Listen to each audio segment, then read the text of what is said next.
Pues como comentó la doctora Beatriz García Fernández, encargada del CECAT, es realmente un honor tener el día de hoy a la maestra Yolanda Macías. Ella es socióloga por la Universidad Autónoma Metropolitana, Unidad Azcapotzalco, una colega muy querida. Es maestra de Estudios Políticos y Sociales por la Universidad Nacional Autónoma de México y actualmente es candidata a doctorado en Ciencias Sociales y Humanidades en la UAM Guajimalpa. Sus intereses de investigación giran alrededor de emociones, sociología del ocio, industrias creativas y sociología de la vida cotidiana. Recibámosla con un fuerte aplauso, por favor.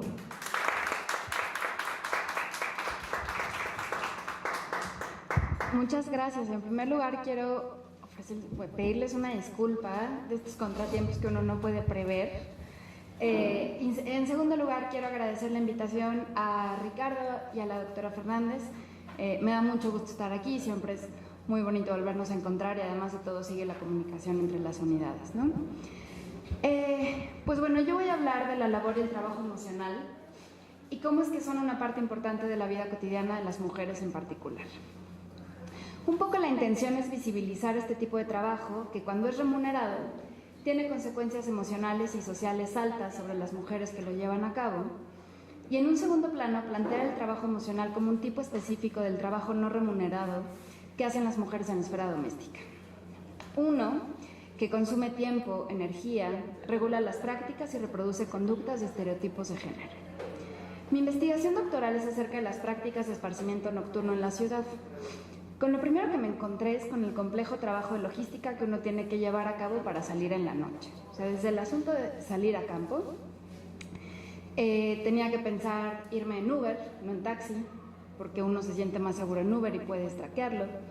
Los horarios, qué tan tarde iba a salir, iba a llegar sola, quién iba a saber dónde estoy en todo momento, ¿no? Porque si bien tengo que salir de noche y tengo que ir a los lugares donde la gente está de fiesta, yo no estoy de fiesta. Y si yo no estoy de fiesta y mis amigos tampoco, es difícil que alguien te esté checando dónde estás a las 3 de la mañana, ¿no? Claro, el asunto es que todas esas minucias tenía que tomarlas en cuenta para planearlo. Y a lo mejor si lo hago cada fin de semana no lo tengo tan presente, pero si tengo que hacerlo todos los días durante un mes, se hace mucho más patente este tipo de rutinas que tenemos todas las mujeres, ¿no? Fue evidente de forma inmediata que lo que estaba haciendo no era solo una gestión de mi tiempo. Estaba desarrollando estrategias para, idealmente, estar más segura, pero lo importante es que me descubrí urdiendo estrategias para sentirme más segura, es decir, para sentir menos miedo. La primera noche que salí, mi conductora de Uber fue mujer, y lo agradecí inmediatamente porque si bien seguía existiendo un riesgo de que pasara cualquier otra cosa, es decir, podíamos ser asaltadas, incluso ella podía asaltarme, yo qué sé, el riesgo de un asalto sexual por lo menos era infinitamente menor. Este tipo de pensamiento no es alarmista ni es exagerado, es cotidiano para todas las mujeres. Todas hemos visto en redes sociales circular este cuadrito de no te sientes detrás del conductor, siéntate de este lado porque te da más tiempo, jamás te sientes enfrente, si puedes traer algo punzocortante a la mano, puedes utilizar las llaves. Es decir, tenemos todas estas estrategias pequeñitas y que además ahora lo hacemos mucho más vocal por todas las cosas que han estado ocurriendo, pero es decir, se hizo muchísimo más presente en ese momento, ¿no? Lo primero que le pregunté era que si a ella no le daba miedo andar en la noche sola. Me dije, miedo a cualquier cosa, ¿no? Igual. Me contestó, no tanto. Bueno, ya no tanto. Es decir, no, bueno, sí, pero antes tenía más, ¿no?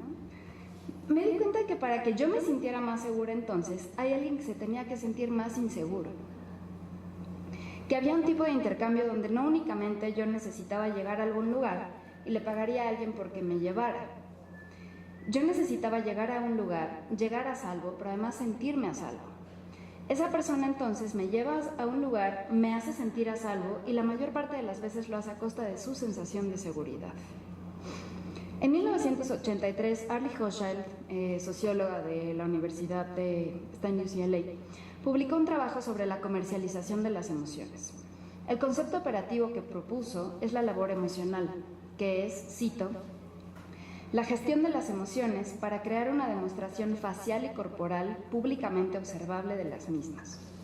La labor emocional se vende por un salario y por ende tienen valor de cambio. Fin de la cita. El trabajo fue novedoso y el concepto aceptado inmediatamente porque era una herramienta poderosa de análisis en la transformación de la economía tradicional hacia una economía de servicios. No podemos entender el concepto de labor emocional sin entender el de trabajo emocional, es decir, el que no es remunerado, pero que hacemos todos los días, particularmente las mujeres. Este es el manejo de las emociones que permite hacer visibles unas, pero ocultar otras. Provocar algunas y disuadir que existan otras, pero en la esfera privada, con amigos, pero sobre todo en el espacio doméstico con las familias. De forma cotidiana las personas hacemos múltiples actos de gestión emocional para poder alinear nuestro sentir o la apariencia de nuestro sentir con las expectativas de una interacción determinada. A este marco guía de la conducta, Hochschild le llama reglas del sentir.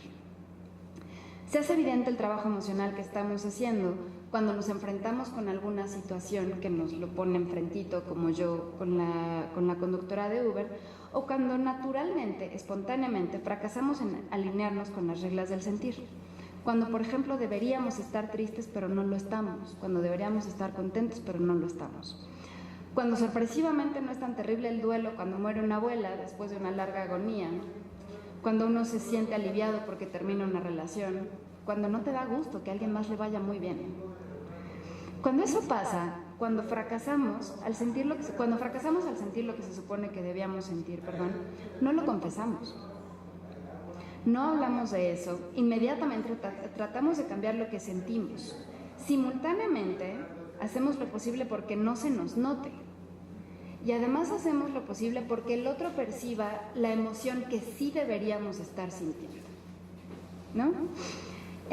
Las estrategias de gestión emocional se dividen en tres principalmente: cognitiva, corporal y expresiva. La primera, la cognitiva, cambia tus ideas sobre algo para que cambien tus emociones.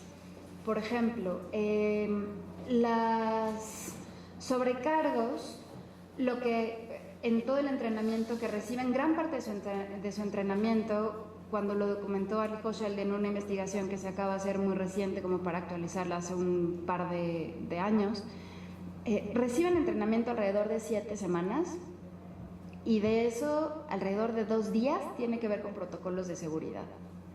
El resto del tiempo el entrenamiento tiene que ver con servicio al cliente, pero sobre todo con herramientas para poder manejar emocionalmente toda la situación.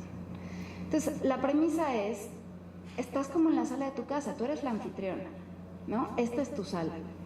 Entonces, si tienes un invitado que se toma unas copas de más y dice algo inapropiado, lo que tienes que hacer es sonreír y entenderlo y entonces disociarte, ¿no? Entonces, cuando les preguntan a estas mujeres qué sienten, o sea, cuando alguien les hace alguna propuesta, cuando alguien les da una nalgada, sobre todo en las clases ejecutivas, o sea, son como niños chiquitos. O sea, ahí no tiene que ver con ellas, ¿no? Son ellos. Y quizá tuvieron un mal día y quizá tienen problemas en casa. Es decir, si dejas de pensar que es un patán que te está viendo como objeto, Buenos días a todos. Pues como comentó la doctora Beatriz García Fernández, encargada del CECAT, es realmente un honor tener el día de hoy a la maestra Yolanda Macías. Ella es socióloga por la Universidad Autónoma Metropolitana, Unidad Azcapotzalco, una colega muy querida. Es maestra en Estudios Políticos y Sociales por la Universidad Nacional Autónoma de México y actualmente es candidata a doctorado en Ciencias Sociales y Humanidades en la UAM Coajimalpa. Sus intereses de investigación giran alrededor de emociones, sociología del ocio, industrias creativas y sociología de la vida cotidiana. Recibámosla con un fuerte aplauso, por favor.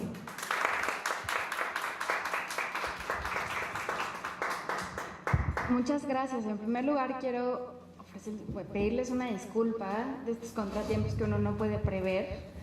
En segundo lugar, quiero agradecer la invitación a Ricardo y a la doctora Fernández. Me da mucho gusto estar aquí, siempre es muy bonito volvernos a encontrar y además de todo sigue la comunicación entre las unidades, ¿no?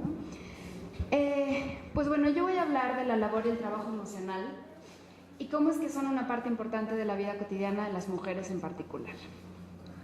Un poco la intención es visibilizar este tipo de trabajo que cuando es remunerado tiene consecuencias emocionales y sociales altas sobre las mujeres que lo llevan a cabo, Y en un segundo plano, plantear el trabajo emocional como un tipo específico del trabajo no remunerado que hacen las mujeres en la esfera doméstica.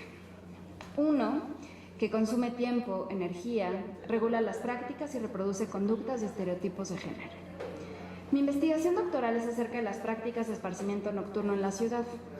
Con lo primero que me encontré es con el complejo trabajo de logística que uno tiene que llevar a cabo para salir en la noche. O sea, desde el asunto de salir a campo, tenía que pensar irme en Uber, no en taxi, porque uno se siente más seguro en Uber y puede traquearlo. Los horarios, qué tan tarde iba a salir, iba a llegar sola, quién iba a saber dónde estoy en todo momento, ¿no? Porque si bien tengo que salir de noche y tengo que ir a los lugares donde la gente está de fiesta, yo no estoy de fiesta. Y si yo no estoy de fiesta y mis amigos tampoco, es difícil que alguien te esté checando dónde estás a las 3 de la mañana. Claro, el asunto es que todas esas minucias tenía que tomarlas en cuenta para planearlo. Y a lo mejor si lo hago cada fin de semana no lo tengo tan presente, pero si tengo que hacerlo todos los días durante un mes, se hace mucho más patente este tipo de rutinas que tenemos todas las mujeres, ¿no? Fue evidente de forma inmediata que lo que estaba haciendo no era solo una gestión de mi tiempo. Estaba desarrollando estrategias para, idealmente, estar más segura, pero lo importante es que me descubrí urdiendo estrategias para sentirme más segura. Es decir, para sentir menos miedo. La primera noche que salí, mi conductora de Uber fue mujer, y lo agradecí inmediatamente porque si bien seguía existiendo un riesgo de que pasara cualquier otra cosa, es decir, podíamos ser asaltadas, incluso ella podía asaltarme, yo qué sé, el riesgo de un asalto sexual por lo menos era infinitamente menor. Este tipo de pensamiento no es alarmista ni es exagerado, es cotidiano para todas las mujeres. Todas hemos visto en redes sociales circular este cuadrito de no te sientes detrás del conductor, siéntate de este lado porque te da más tiempo, jamás te sientes enfrente, si puedes traer algo punzocortante a la mano, puedes utilizar las llaves. Es decir, tenemos todas estas estrategias pequeñitas y que además ahora lo hacemos mucho más vocal por todas las cosas que han estado ocurriendo, pero es decir, se hizo muchísimo más presente en ese momento, ¿no? Lo primero que le pregunté era que si a ella no le daba miedo andar en la noche sola. Me dije, miedo a cualquier cosa, ¿no? Igual. Me contestó, no tanto. Bueno, ya no tanto. Es decir, no, bueno, sí, pero antes tenía más, ¿no? Me di cuenta de que para que yo me sintiera más segura entonces, hay alguien que se tenía que sentir más inseguro. Que había un tipo de intercambio donde no únicamente yo necesitaba llegar a algún lugar y le pagaría a alguien porque me llevara.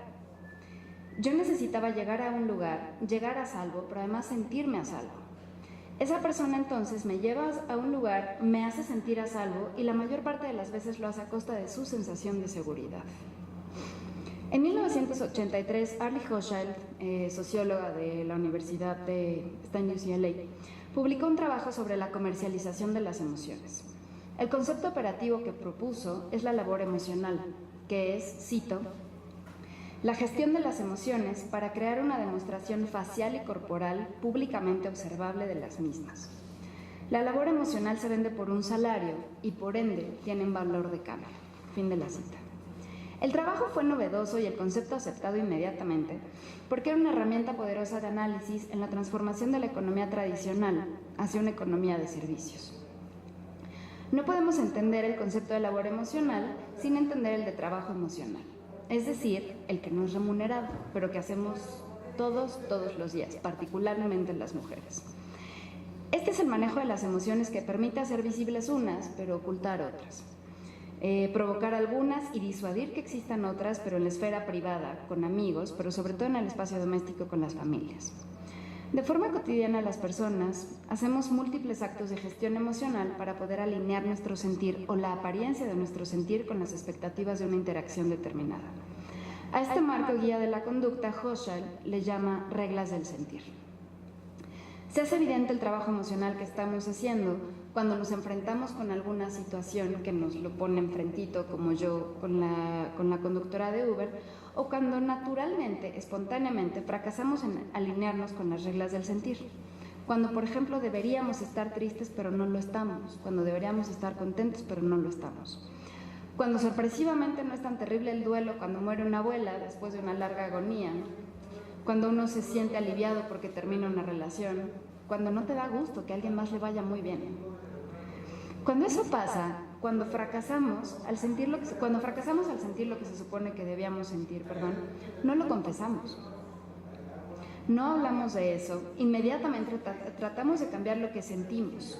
Simultáneamente, hacemos lo posible porque no se nos note. Y además hacemos lo posible porque el otro perciba la emoción que sí deberíamos estar sintiendo, ¿no? Las estrategias de gestión emocional se dividen en 3 principalmente: cognitiva, corporal y expresiva. La primera, la cognitiva, cambia tus ideas sobre algo para que cambien tus emociones. Por ejemplo, las sobrecargos, lo que en todo el entrenamiento que reciben, gran parte de su entrenamiento, cuando lo documentó Ali Hochschild en una investigación que se acaba de hacer muy reciente, como para actualizarla hace un par de años, reciben entrenamiento alrededor de 7 semanas, y de eso alrededor de 2 días tiene que ver con protocolos de seguridad.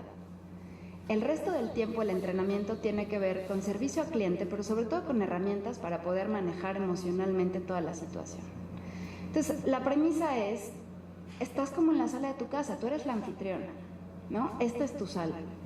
Entonces, si tienes un invitado que se toma unas copas de más y dice algo inapropiado, lo que tienes que hacer es sonreír y entenderlo, y entonces disociarte, ¿no? Entonces, cuando les preguntan a estas mujeres qué sienten, o sea, cuando alguien les hace alguna propuesta, cuando alguien les da una nalgada, sobre todo en las clases ejecutivas, o sea, son como niños chiquitos. O sea, ahí no tiene que ver con ellas, ¿no? Son ellos. Y quizá tuvieron un mal día y quizá tienen problemas en casa. Es decir, si dejas de pensar que es un patán que te está viendo como objeto, probablemente no quiera sacarle los ojos, sino dar por su lado. Cambiar la idea cognitivamente hace que uno reaccione de forma diferente. En segundo lugar, la corporal, que era una estrategia que se decía, o sea, que se transmitía verbalmente entre las madres y las hijas, es: ¿tú sonríe? O sea, si estás enojada, estás muy incómoda, que no se te note. O sea, tienes que sonreír, tienes que hacer un gesto distinto, o que no se te note, ponte derecha, ¿no? Ponte derecha y sonríe, camina así y asado. Si tienes miedo en una entrevista de trabajo, que no se te note, siéntete seguro, ¿no? Entonces, aunque estés muy, muy nervioso, estas estrategias, además del cuerpo, que pueden cambiar un poco cómo sientes, pero además pueden cambiar cómo sientes porque el otro reacciona distinto. Entonces, estás cambiando un poco la interacción, ¿no? Y en tercer lugar, la expresiva, que es un acto franco que comunica otra cosa. Por ejemplo, sonreír, una risa falsa, ¿no? Incluso verbalizar algo al respecto, una emoción, una felicitación, yo qué sé. La economía de los servicios y sus políticas de atención al cliente, que muchas veces son el diferenciador de una marca u otra, por ejemplo, volviendo a las aerolíneas, que ahora son muy similares en precio, las 3 más baratas, por ejemplo, o los restaurantes de comida rápida, o los hoteles. Es decir, cuando todo está más o menos en precio, lo que hace el diferenciador de la marca es su personal. Cada vez se requieren personas más diestras en la gestión emocional. El intercambio de otro tipo de servicios también tiene una gran carga de simulación de cuidado. Por ejemplo, el Uber. Lo que aterra cuando ocurre un feminicidio que está relacionado, por ejemplo, con Cabify o con Uber, no es únicamente el feminicidio. Terriblemente, desafortunadamente, dolorosamente, pasan todos los días. Y hay algunos casos que indignan más que otros, hay unos que se hacen más públicos que otros. Cada uno de estos casos que tiene que ver con este servicio se hace súper público y entonces vuelve a la arena la responsabilidad de quien es regular o supervisar. Lo que nos provoca la atención es que nos está haciendo sentir profundamente vulnerables porque es donde nos sentimos seguros. Es un servicio que no únicamente nos lleva y nos trae, de alguna forma outsourcea esta labor emocional por nosotros, ¿no?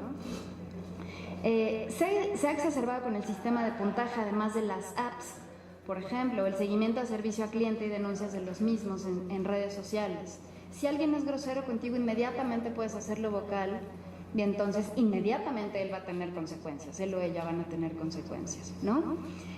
La cuestión además es que esta regulación, este trabajo, labor emocional que se requiere por parte de los prestadores de servicio, si bien es reciente para los hombres. Las mujeres hemos tenido este tipo de trabajos desde hace muchísimo más tiempo, ¿no? Los primeros trabajos para las mujeres, o los trabajos más comunes, los entry jobs que les dicen los gringos, secretarias, recepcionistas, meseras, cuidadoras, maestras, todas estas tienen que ver con cuidado y todas estas se requiere muchísima labor emocional. Tanto ellas, controlarlo, como además provocar o evitar que el otro sienta una emoción específica. Para los hombres eso es muy reciente. Que el conductor de Cabify tenga que ser muy educado, que haya gerentes que se te tengan que acercar a la mesa y tengan que tener cuidado además de cómo te hablan, eso es muy reciente y tiene que ver con sistemas de puntajes públicos, ¿no? Eso no ocurría. Para las mujeres sí, ahora se hace mucho más patente porque además empiezan a haber políticas desde el mismo empleador que les dice que sí tienen que hacer, que no tienen que hacer. Y además está la cuestión de la autenticidad, pero en un momento vamos a llegar a eso. En la mayoría de estos trabajos no solo hay características relacionadas que se piensan como requisitos para entrar, ¿no? Por ejemplo, se requiere tolerancia a la frustración. Se requiere buena disposición. Se requiere que pueda trabajar bien con equipos y que además pueda tomar decisiones rápidas y funcione bien bajo el estrés. O sea, el problema no es nada más cómo te sientes, sino cómo debes reaccionar a lo que sientes. Eso, para empezar, te habla de que no solo tienes que actuar así cuando entras. La gente busca determinadas personalidades que les predispone o no a actuar de esta manera. Hay directrices en este trabajo, por una parte, para que el trabajador logre transmitir un estado de ánimo y, en segundo lugar, lo provoque, ¿no? Si ustedes han ido a comer al centro, ahora los restaurantes tienen las mesitas afuera y es una zona que tiene muchas personas que están en situación de calle. Cuando entran a los meseros, lo que les dicen es, se van a acercar a pedir dinero y lo que tú tienes que hacer es pararte al lado del comensal. O sea, como para protegerlos. Si ustedes están comiendo en el centro y alguien se les acerca a pedirle dinero, inmediatamente va a salir alguno de los meseros y se va a poner al lado. O sea, eso, lo que les están diciendo es, no necesariamente te están protegiendo. O sea, el mesero no tiene conocimientos de artes marciales, no está armado, no está seguro además de que alguien te vaya a hacer algo.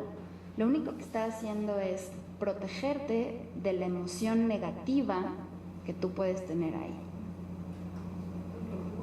Del repudio, exacto, del repudio, del asco, porque además detrás de lo que hay el asco es la sensación, es el reconocimiento de la otredad, ¿no? Y lo provoca entonces, lo que provoca es que te sientas más tranquilo. Gran parte de lo que hacen, por ejemplo, las recepcionistas en los centros de interrupción legal del embarazo, gran parte de su entrenamiento tiene que ver con cómo hacen las preguntas y con cómo se dirigen a las mujeres. En las funerarias, las dos funerarias más grandes del país, García López y Galloso, tienen un puesto donde cuando van a recoger el cuerpo a las casas, espero que a ninguno de ustedes le haya tocado una cosa así. Mi abuela murió recientemente y entonces llegaron quienes se llevan el cuerpo y llegó una mujer con ellos. Lo que hacía la mujer es darte sus condolencias y darte un sobre, preguntar quién va a ir con el cuerpo. Cuando llegas al lugar, te dice, muchas gracias, te recoge el sobre, lo siento muchísimo, aquí lo van a seguir atendiendo. Es lo único que hace. Y entonces, en entrevistas con los reclutadores de estas dos cadenas, dicen que efectivamente se requieren mujeres porque las mujeres entienden mejor las penas, ¿no? Entonces ahí hay esta esencialización del género, pero además hay directrices, porque puedes sentirte mal por lo que estás viendo, pero no puedes sentirte demasiado mal, o sea, tampoco puedes llorar, ¿no? Tienes que tener cierto cuidado, tienes que tener como un equilibrio demasiado frágil, porque cualquier cosa puede romperlo, cualquier cosa puede interrumpirlo. Lo mismo, por ejemplo, con las chicas que trabajan en Hooters, esta cadena de comida rápida donde están tías en shortcitos y son niñas por lo general muy atractivas. Los primeros manuales internos, cuando se abrieron las franquicias en Estados Unidos, decían que tenías que actuar como la novia. Lo que había detrás de eso era además la idea de que la novia tenía que soportarlos y estaban borrachos y hacían cosas inapropiadas, ¿no? O sea, no únicamente la mesera, sino que el rol que debía jugarse era ese. Lo que es nuevo de todo esto es que las corporaciones están incorporándolo y están haciendo lineamientos laborales a partir de esto. Estas políticas corporativas crean la transmutación. La transmutación es invocar aquello que hacemos en privado de forma inconsciente para que sirva a los intereses de los empleadores. El mismo mecanismo por el que intentas que te caiga bien el novio de una amiga es del cual jalas para pensar que el cliente no te cae tan mal, ¿no? Que es una persona y no te cae tan mal. Lo mismo para intentar suprimir los sentimientos personales, ¿no? Si estás trabajando como hostess en un restaurante y un niño que vive en la calle entra a intentar pedir limosna o intenta vender algo, tienes que sacarlo y tienes que mantener tus sentimientos de compasión a raya también, ¿no? Esto por supuesto que tiene consecuencias. Se hace que la gente se pregunte quiénes son, si están haciendo lo correcto, pero están obligados contractualmente para hacerlo. Y además la cosa de la reflexión llega en un segundo momento. Lo que esto crea son experiencias emocionales profundamente dolorosas, que no lo satisfacen, pero no saben decir exactamente por qué. O sea, cuando a la gente le pregunta si estás a gusto en su trabajo o no, responden acerca del jefe, responden acerca de las prestaciones, los horarios, cuánto ganan, pero no de este trabajo emocional que tienen que hacer. La mayor parte del tiempo pensamos nuestra vida emocional en términos individuales y como si fueran únicamente nuestra responsabilidad. Y además, eso es parte de lo que se transmite. Las empresas son cada vez más específicas y los clientes valoran la autenticidad, la amabilidad como si fueran características personales, pero que hablan de las empresas al mismo tiempo, ¿no? La labor emocional, entonces, abarca todos los extremos, desde las hostes, las niñeras, los meseros, pero también los cobradores, los cadeneros y los trabajadores funerarios, ¿no? Por ejemplo, los cobradores tienen que suprimir su compasión, tienen que suprimir su empatía y además tienen muchísima rotación. Hay una frase muy poderosa en este trabajo de Arlie Hochschild que dice que aquellos que duran más tiempo en este trabajo parece que son aquellos que aprendieron muy pronto en la vida a estar enojados, ¿no? O sea, no cualquiera puede hacer este trabajo tampoco.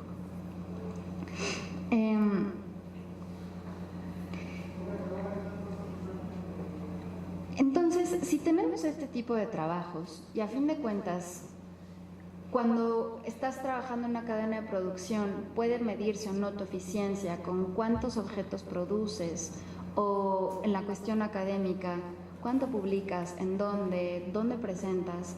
Este tipo de trabajos, ¿cómo puedes medir el éxito? La mayoría de las veces no se puede. Lo que eso genera es una disciplina férrea que genera una vigilancia externa e interna constante. Eso tiene consecuencias emocionales muy severas para las personas.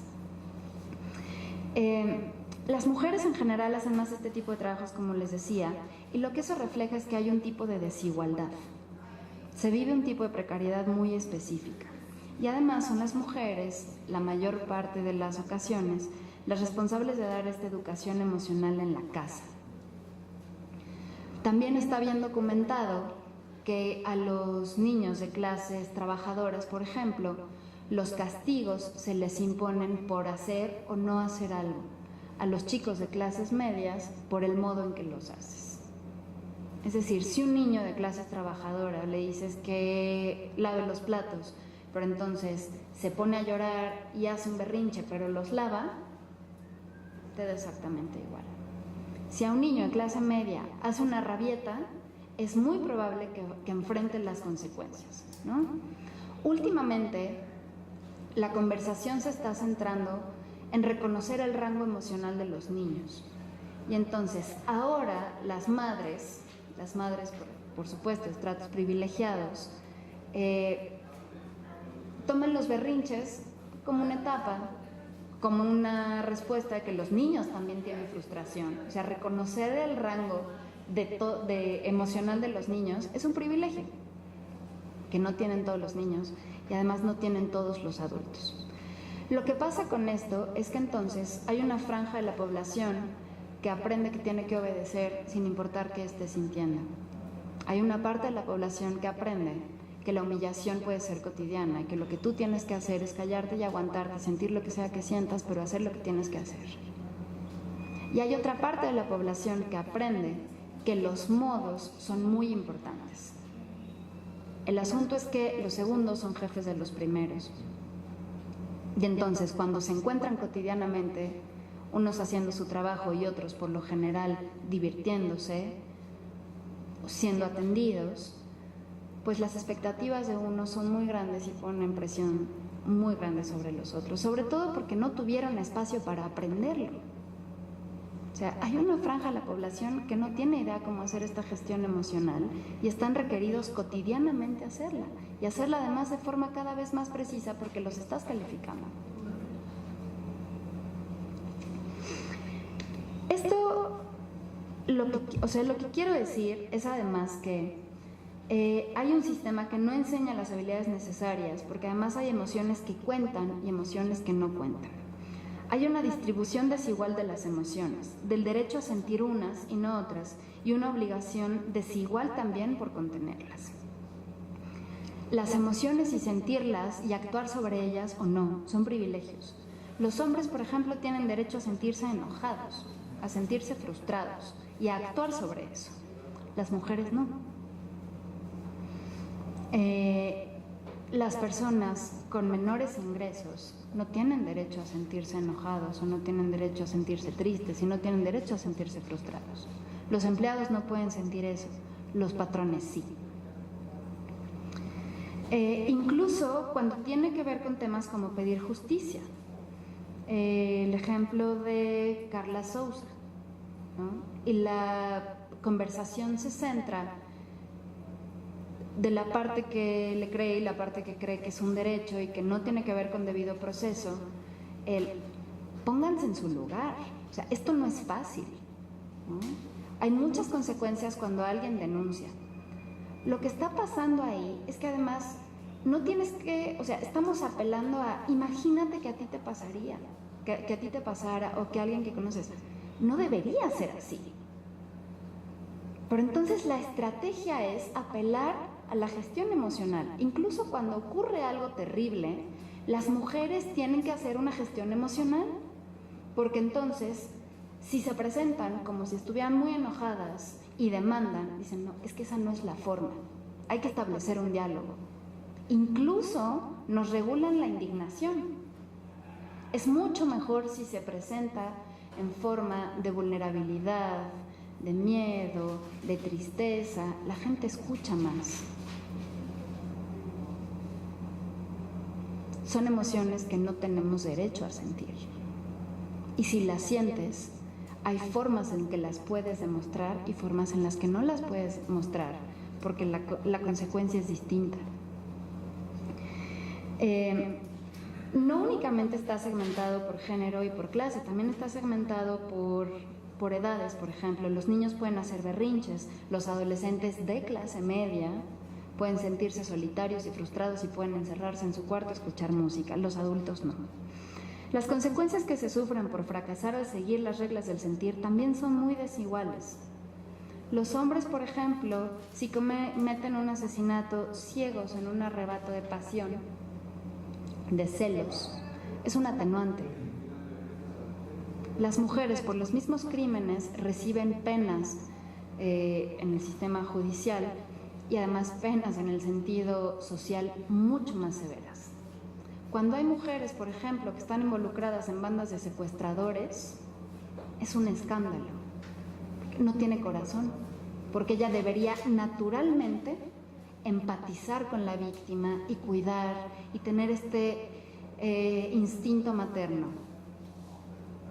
Entonces, la pena que se le va a imponer es mucho mayor y el repudio que va a obtener en su círculo inmediato también es mucho mayor, ¿no? Los padres ausentes son muy comunes, las madres ausentes no tanto, y además hay este entendimiento, ¿no? O sea, es impensable que una madre no quiera tener a su hijo, ¿no? Y además la cuestión ahí es que con los hombres la discusión tiene que ver con hacer o no hacer, dar manutención o no dar manutención. Con las mujeres tiene que ver con el sentir. ¿Cómo es posible que no te importe tu hijo, que no quieras estar cerca, que prefieras otra cosa? Cuando el amor de madre debe ser lo más grande que hay, ¿no? Entonces, lo que es importante ahí es pensar esto desde el eje de mi propuesta es pensarlo desde el eje de las emociones y además revelar cómo esto implica una cuestión de desigualdad, pero cómo además las expectativas sobre los géneros son distintas. Las expectativas sobre las mujeres tienen que ver con los sentimientos y las expectativas sobre los hombres tienen que ver con las acciones, ¿no? Estos conocimientos son habilidades laborales, además de personales, que se enseñan, se heredan, se refinan, se condenan además a la precariedad de las poblaciones más vulnerables y los hacen sentir desadaptados y que no tienen un espacio en lo más profundo de su ser. O sea, en el self, que es aquello que hacen que las personas se piensen que son como son, ¿no? En eso que reconocen como a ellos mismos. Esto es importante, por supuesto, yo lo creo, para las ciencias sociales, pensar las cuestiones en clave afectiva, pensar la desigualdad no únicamente en términos económicos y no cualitativos como lo hemos hecho hasta ahora, sino también en términos emocionales. Y en el día a día, reflexionar sobre las expectativas del servicio que tenemos, las expectativas de las acciones de los otros respecto a nosotros que están basadas en emociones. Y personalmente dejar de esperar alineaciones perfectas. Aceptar estas rupturas respecto a las reglas del sentir, los fracasos personales que tenemos, los fracasos del otro alrededor de las reglas del sentir, hacerlo con menos culpa y con menos violencia cuando se imponen sobre los demás. Gracias.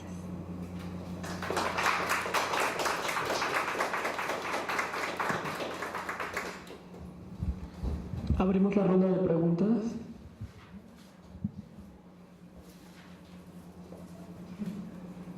Bueno, a mí me parece muy importante y muy relevante la forma en que está abordando determinada fenómeno social. Leí un poco de lo que es Silvia Federici en su libro La Revolución Feminista Inacabada.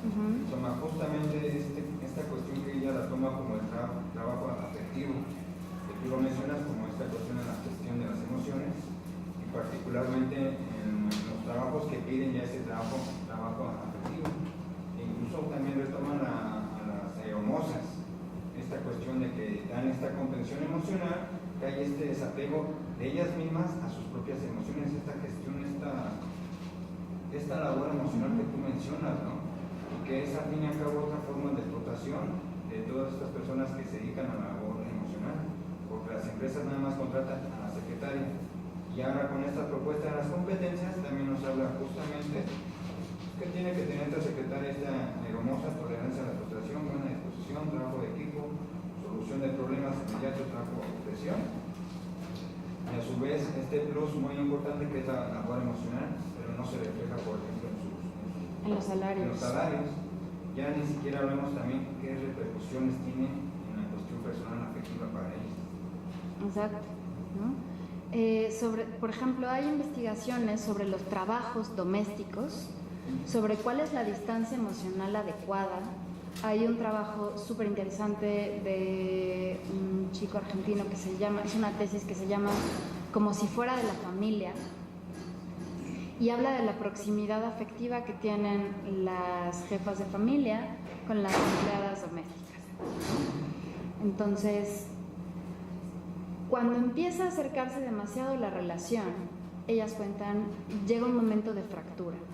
El momento de fractura tiene que ver cuando las empleadas manifiestan su frustración, manifiestan el enojo por tratos desiguales, y entonces ahí ya dejan de ser como la familia.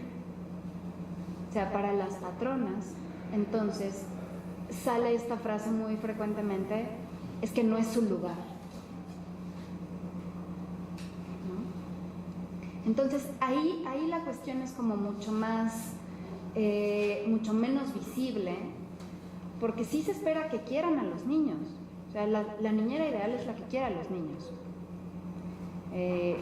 La persona que ayuda en casa ideal es la que se preocupa por la familia, pero entonces, ¿cuál es el límite?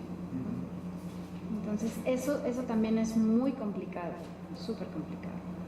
Por ejemplo, en los espacios públicos, en las universidades, ahorita se está esperando además que la labor de los asesores, por supuesto, sea una cuestión de acompañamiento emocional. Nosotros lo esperamos, nos frustramos cuando no ocurre, pero en Latinoamérica es poco común que ocurra. En Estados Unidos, por ejemplo, parte de las evaluaciones tiene que ver con la satisfacción de los alumnos. Como las colegiaturas son cada vez más caras, los préstamos tienen intereses cada vez más altos y los chamacos van a salir cada vez más endeudados, lo que se espera es no únicamente que se reciba una educación, ni que se reciba solo una buena educación. Se espera además que la experiencia sea placentera. Entonces, que haya un acompañamiento emocional de parte del tutor. Por supuesto, los académicos no están acostumbrados a hacer eso e insisten en que no es parte de su trabajo. Sin embargo, cuando lo incorporas en sus evaluaciones, sí se convierte en parte de su trabajo. Entonces, una vez más tenemos esta economía de los servicios y de la experiencia, donde las expectativas y lo que el otro está dispuesto a dar son muy desiguales, porque además se piensa como si fuera una capacidad humana per se, y entonces no hay una asesoría sobre cómo lidiar con esto. Y además, en académicos que tienen mucha gente mucho más joven a su cargo, se convierte casi en una situación, pues, bueno, tienen que hacer las veces del papá, ¿no? Entonces es muy complicado, sobre todo saber hasta dónde sí, hasta dónde no, y las consecuencias que esto tiene en la vida cotidiana de las personas. Yo trabajé en un grupo de agencias de autos hace tiempo. Trabajé como gerente y bueno, aprendí muchísimo, porque mujer que llegaba a la agencia o hombre que iba a la agencia y les veías que emocionalmente estaban abajo, era un cliente altamente potencial para comprarte. Entonces llegan, bueno, en mi caso, en ese rango de tiempo llegaban más mujeres que hombres, casi un 9-1 de mujeres que tenían algún problema emocional. Y bueno, pues era garantizada una venta exitosa. Y haz de cuenta que la mujer como que no piensa la magnitud de su vacío y se va por lo más grande, ¿no? Compraban las camionetas más grandes y así era el tamaño de su frustración, ¿no? Y sí, en serio, te lo juro. Y el hombre, como que más tacaño, pero también llegaba con sus problemas emocionales, como que llegaba los hijos, desde el punto de vista tal vez como del chantaje, diciéndole a sus hijos, mira, soy tu padre y siempre vas a ver que voy a comprar coches del año. Ella ¿Como de proveedor? Sí. Entonces, lo que quiero decir es que sí, efectivamente se hace lineal, las empresas saben cuando alguien ingresa directamente a este tipo de lugares, saben cómo, qué juego están tomando ahí las emociones y bueno, pues... Pero, ¿tú tuviste algún tipo de entrenamiento para identificar eso? Pues es el día a día, y vendí más con los equipos de trabajo, vendí más de 8,000 automóviles. Exacto. Entonces ya te dedicas a observar, y ves todo, ¿no? Pero eso, por ejemplo, es una transmutación personal. O sea, la refinación de eso sería que la empresa se diera cuenta y entonces, como parte de su entrenamiento, no fuera únicamente la presentación y el ser amable, sino abiertamente puedes identificar que alguien tiene una vulnerabilidad emocional así y así o asada. Sí, pero a las empresas no les interesa eso. A las empresas, independientemente de todo lo que tú hagas, hablando dentro del programa automotriz, tienes que entregar resultados. Tú ahí lo que cuenta única y exclusivamente al final del mes son los resultados. ¿No? Como los obtengas. Sí, o sea, no, el resultado no es que vas a poner a tener aquí llorando, la compañía, la abracé, nada. Claro. Aquí es cuántos rojos vendiste, cuántos amarillos, cuántas camionetas, y te pago tanto. ¿Y ese tipo de conocimiento se comparte entre los equipos? Pues haz de cuenta que yo tuve que demandarlo, si gané una demanda. Y entonces, pues se vuelve un lugar caótico y un lugar de mercenarios. Y cuando gané la demanda, me hicieron firmar unas cláusulas donde tengo estrictamente prohibido compartir esta información. Apagamos la cámara. O sea, entonces se vuelve un lugar totalmente de robots. Claro. Entonces, y en este caso el asesor, pues termina a lo largo del tiempo totalmente muy desgastado. Entonces ahorita se me detonaste a mí, estas personas que acompañan como acompañamiento para que las personas puedan brindar un poco de seguridad y se sientan bien. Bueno, el comensal se va a sentir bien y protegido, pero no es la pregunta fundamental, ¿cómo va a terminar el que da la labor de protección? Exacto, y justo, o sea, el formato de yo hacerte preguntas entiendo que es muy poco convencional, pero es un poco eso, es visibilizar cómo en los trabajos donde no es explícito, tiene mucho de esto, y seguramente si cada uno de nosotros piensa el tipo de labor emocional que está haciendo en su trabajo o el que no le pagan, es interesante, ¿no?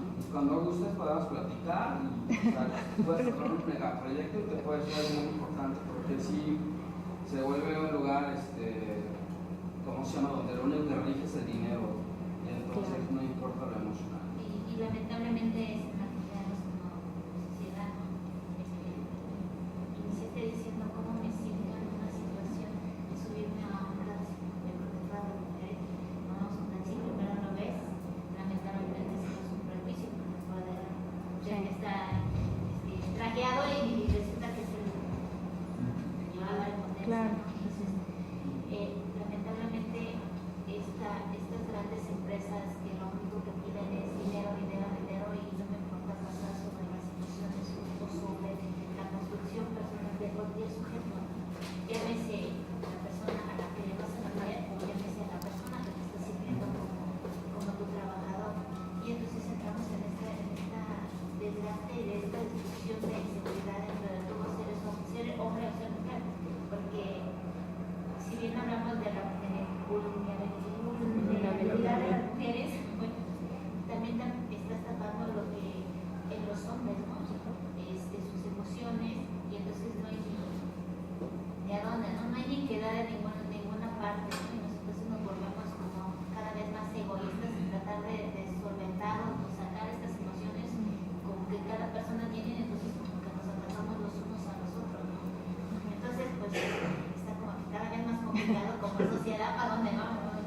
tuve que demandarlos porque tuve que estudiar a escondidas una maestría de 7 a 10 de la noche. Entonces cuando descubrieron que estaba estudiando esa maestría, no, ¿cómo? O sea, pegaban el grito en el cielo, sí, claro, porque tú sabes que la información es poder, ¿no?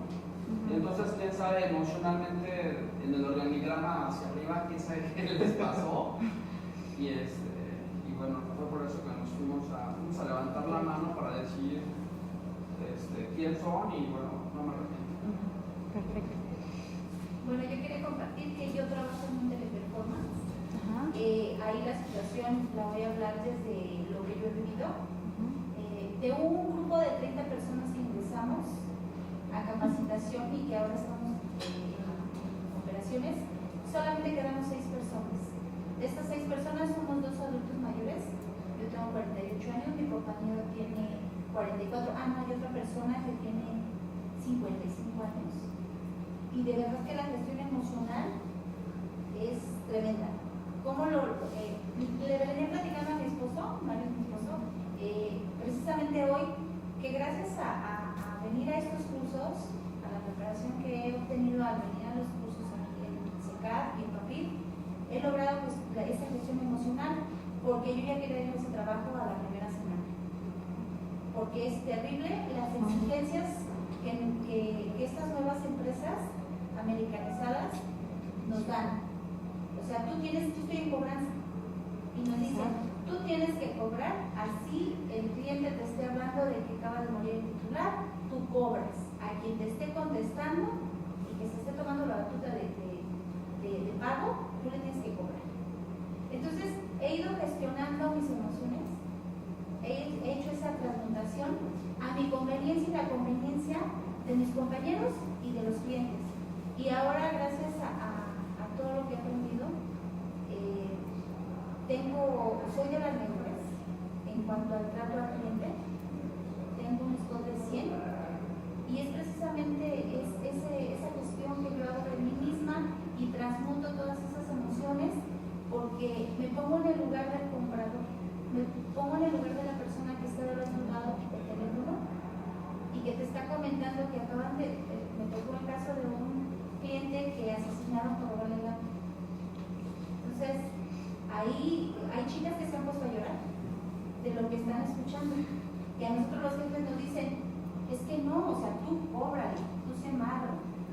Entonces, sí, es mucho trabajo, es mucho desgaste. Mi esposo lo sabe. Creo que entré en depresión. Claro. La primera semana. Yo ya no quería regresar a ese trabajo, pero sí se puede. Realmente se puede, porque tenemos que verlo desde varios ángulos. Tengo 48 años, soy contadora, pero no es muy fácil conseguir un trabajo a mi edad. Las empresas ya no me captan como alguien viable, aunque tengo mucha capacidad. Este trabajo me da tiempo para venir, los cursos, el licenciado lo sabe.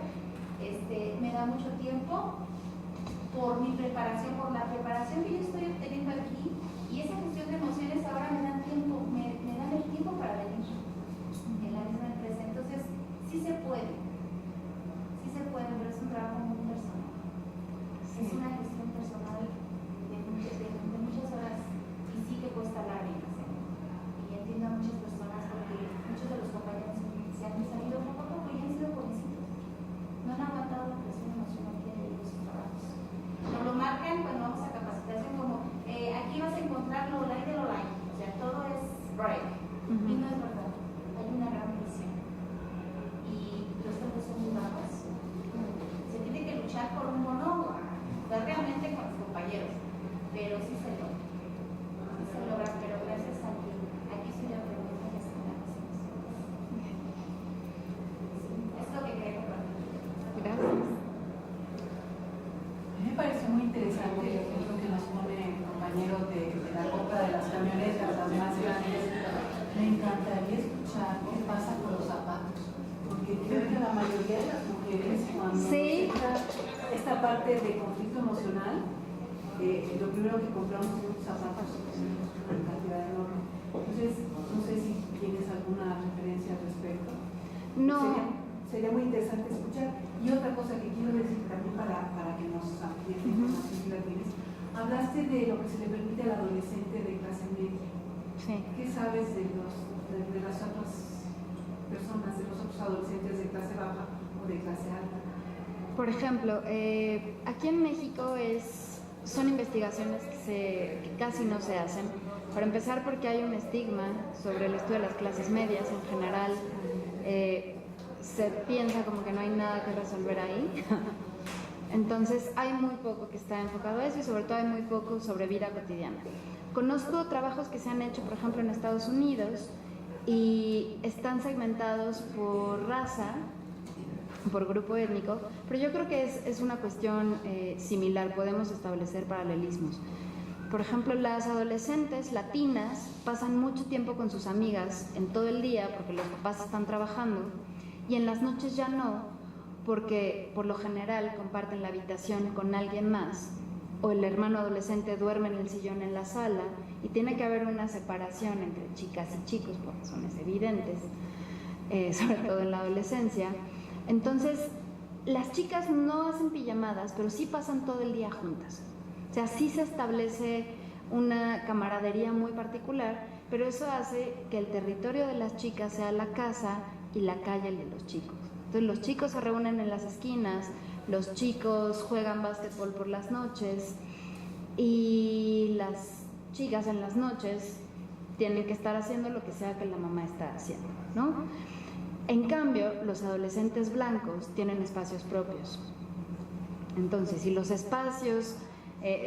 si tienen espacios propios, entonces pueden encerrarse a escuchar música, pueden jugar videojuegos, pueden estar en internet, tienen laptops, pueden construir estos mundos paralelos. Para las chicas hay investigaciones súper interesantes sobre bedroom cultures, las culturas de las habitaciones, y que además es el espacio por excelencia donde se ensaya la feminidad, donde se empiezan a maquillar, donde empiezan a hablar de quiénes le gustan para novio, donde hacen alianzas y donde excluyen a otras chicas, donde se establecen además estas jerarquías adolescentes que son muy crueles.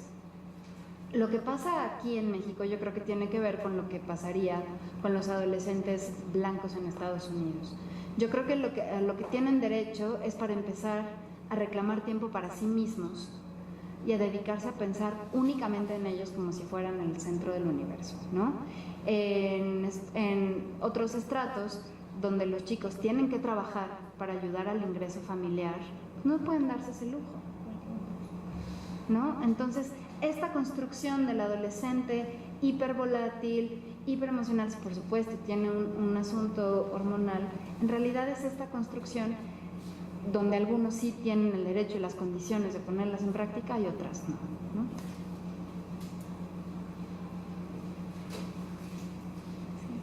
Bueno, entonces, ¿cómo se gestionan las emociones? O sea, ¿cómo hacer? Yo me atrevo a hacer esta pregunta porque generalmente la educación que le damos a los hijos desde pequeños, cuando la madre trabaja, pues a veces se queda en las guarderías, en lugares donde otras personas los cuidan. Claro. Y entonces la mujer cuando cuida va teniendo precisamente ese sentimiento de culpa porque le queda a mi hijo, porque así fuimos educadas, así fuimos educadas, ¿no? De que tú eres para cuidar a la familia, a los hijos, pero te atreves a funcionar en otro lugar. Entonces sí lo haces, pero siempre está eso, ¿no? De que se vive con un poco de culpa, pero a la vez ves que gracias a tu trabajo también hay un ingreso en la casa que ayuda a mejorar las condiciones en el hogar, pero replicamos lo que aprendimos, entonces educamos a las mujeres como nos educaron. Tú eres para la casa, tú tienes que aprender a hacer labores de mujer, lavar trastes, aprender a cocinar, o sea, labores propias de la mujer. Y al hombre, muy rara vez nosotras como mujeres les invitamos no a aprender esto, les invitamos a participar en las labores de la cocina, porque no tienen, a Al contrario, yo pienso que es algo muy beneficioso para ellos, porque cuando sean adultos, cuando sean jóvenes que ya busquen a su compañera, ya no van a buscar a una persona que les haga las cosas, sino ellos van a compartir con ellas, incluso van a cambiar su expectativa de no buscar a una mujer, sino yo nunca considero que una persona sea inferior a otra solamente por su nivel económico ni por su nivel de conocimientos. Todas las personas valemos lo mismo simplemente por el hecho de ser personas, pero entonces ya tiene otra expectativa el hombre, ¿no?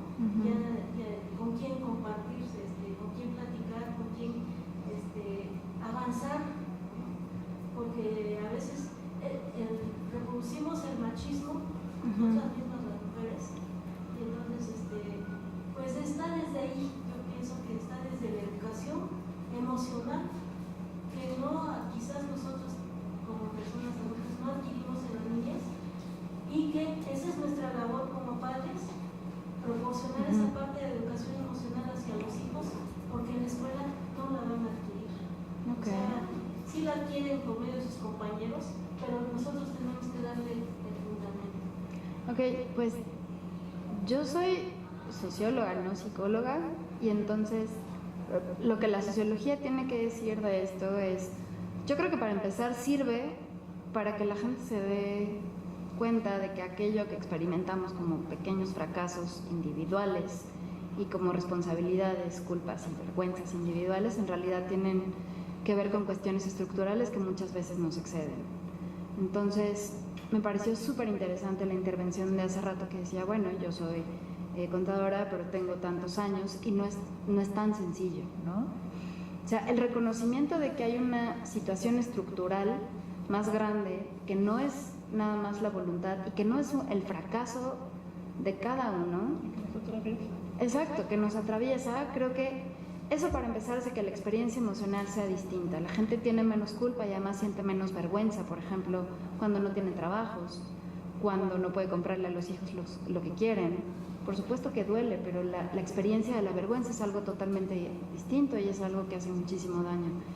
Y en segundo lugar, bueno, entonces para empezar eso, creo que poner atención a estos aspectos estructurales nos libera y hace la cuestión cotidiana mucho más llevadera. Y en segundo lugar, sobre qué hacer, creo que justo el feminismo aboga porque todos los géneros reconozcan toda la gama de emociones que hay y compartan las responsabilidades. No creo que sean las mujeres quienes tienen que educar a los hijos. O sea, no creo además tampoco que sean los hijos que han sido educados por mujeres feministas los que puedan cambiar cosas. O sea, creo que son los hombres que no son feministas, reconociendo que no crecieron en lugares así, con estas ideas, que tienen que hacer un análisis y que son adultos y que sí pueden cambiar cosas y poner atención a cosas, ¿no? Las mujeres también, y negociar en pareja las responsabilidades de cada uno, sobre todo sabiendo que no estamos libres nadie de estas ideas y de estos prejuicios, y tener mucho cuidado a la hora de pasárselo a los niños, ¿no? Y además es un trabajo constante y es un trabajo que se hace responsabilidad de ellos también, de ir cuestionando constantemente. Es un trabajo que tiene que ocurrir en la adolescencia por parte de todo el mundo, que tiene que seguir ocurriendo por parte de los padres, y también aceptar, escuchar las cosas que dicen los hijos. O sea, los matrimonios también se pueden reconfigurar, aunque lleven 30 años juntos. Las ideas sobre lo que está bien o lo que está mal y lo que le toca a cada quien o le toca al otro, creo que también se pueden reconfigurar. Y eso sí creo que es una obligación que tenemos que poner en acción toda la vida. Mira, en cuanto al tema de 48 años, creo que no hay ningún problema en romper paradigmas.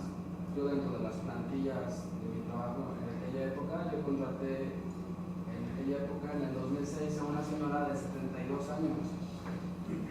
Y esa señora nos daba cada día, cada que iba a trabajar, nos daba una super cátedra. Esta señora, originalmente empezamos a vender la gran guitarra de la marca Suzuki. Y bueno, señora, pues todo el mundo la veía por esa parte como que maternal, esa parte de la señora grande, la señora de mis respetos, como que empatizaba a sus 32 años con muchísimos de los clientes. Y olvídate, era una señora que era totalmente un éxito, porque sabía, o sea, acaba de caer ahorita el haz luminoso dentro de la mente, donde la señora sabía cómo mover sobre la gestión de las emociones, y por eso vendía tanto. Entonces, no pasa nada a los 48 años, no pasa nada a los 50 años. Yo siento que tú, mientras que estés bien motivado y tengas actitud, puedes hacer cosas muy padres para tu vida. Pues, desde tu punto de vista está muy padre todo, pero en la práctica es totalmente diferente. En la práctica no ocurre. Muchas mujeres estamos aquí en persona que no tenemos esas oportunidades. Y es las empresas quieren imagen, quieren juventud, quieren presencia y aparte tus estudios que te avalen. Entonces todo viene en conjunto y no te contratan precisamente por lo que sepas, sino porque tengas juventud, personalidad y apariencia. Desgraciadamente se está volviendo esto tremendamente.